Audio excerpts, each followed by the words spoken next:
दो रोज़ा इजलास जो भारतीय जनता पार्टी की तरफ से जम्मू में इस समय किया जा रहा है, जिसकी सदारत जेपी नड्डा और मरकज़ी वज़ीर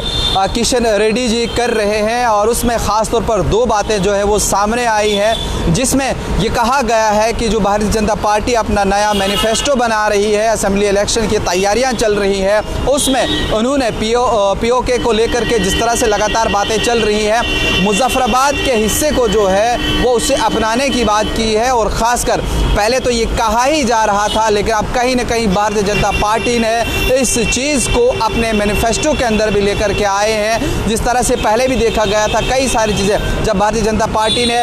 इलेक्शन में आए थे, जिस तरह से उन्होंने दफ़ा 370 को अपने मैनिफेस्टो के अंदर लाया था, और भी कई सारी चीज़ों को अपने मैनिफेस्टो के अंदर जब उन्होंने लाया था, और उसके बाद कहीं ना कहीं उन कवानीन को या उन चीज़ों को भारतीय जनता पार्टी ने वो करके भी दिखाया। और इसी तरह से आज पीओके की तरफ से भी अगर हम देखें तो मुजफ्फराबाद को भी अपने मैनिफेस्टो के अंदर जो है वो कर लिया गया है। साथ ही साथ महाराजा हरि सिंह जी को भारत रत्न अवार्ड से नवाजा जाना चाहिए, उसके लिए भी जो है वो बात चली है। उस चीज़ को भी उन्होंने अपने मैनिफेस्टो में रखा है कि किस तरह से उन्होंने 1947 में जो डिसीजंस लिए हैं, जो चीज़ें रही हैं, उनका योगदान रहा है, उस हवाले से उनको भारत रत्न जो है वो दिया जाना चाहिए। ये तमाम चीज़ें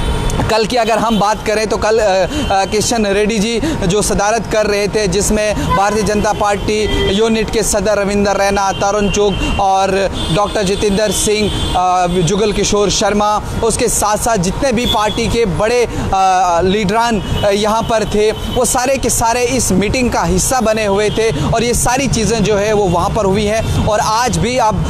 उनकी तरफ से दोपहर 2 या 2:30 बजे के आसपास मीडिया इंटरेक्शन रखा गया है। एक प्रेस कॉन्फ्रेंस के ज़रिए इन 2 दिन का सारा जो भी डिटेल आई है, जो भी बातें हुई हैं, वो मीडिया के सामने आएंगी। लेकिन फ़िलहाल जो 2 बड़े नुकात हम तक पहुँचे, हमने सोचा कि आप तक पहुँचाए जाएँ कि अपने मैनिफेस्टो के अंदर उन्होंने मुजफ्फराबाद को जो पाकिस्तान के अंदर है उसको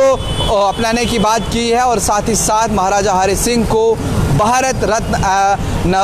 का जो अवार्ड है वो दिया जाना चाहिए, उसकी बात जो है वो चली है। अब इस हवाले से मज़ीद क्या कुछ होगा और भी क्या सारी चीज़ें जो है वो मीटिंग में हुई हैं, क्योंकि अगर हम इसके अलावा और देखें तो ये कहीं ना कहीं ये सारी चीज़ें, ये सारे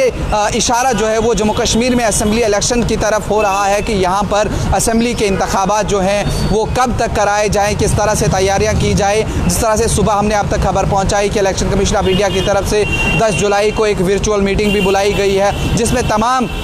डिप्टी कमिश्नर जो है वो अपना डाटा देंगे, सिक्योरिटी सूरत हाल का जायज़ा लिया जाएगा। वही 2 दिन से जो ये इजलास चल रहा है, उस हवाले से भी क्या कुछ और चलेगा दोपहर 2 या 2:30 बजे तक आप न्यूज़ इनसाइडर पर देखते रहिएगा। जल्द जेपी नड्डा या फिर किशन रेड्डी या फिर भारतीय जनता पार्टी के यूनिट के सदर रविंदर रैना मीडिया से खिताब करेंगे, वो भी आप तक पहुँचाएँगे। उसके लिए आप देखते रहे न्यूज़ इनसाइडर 24/7।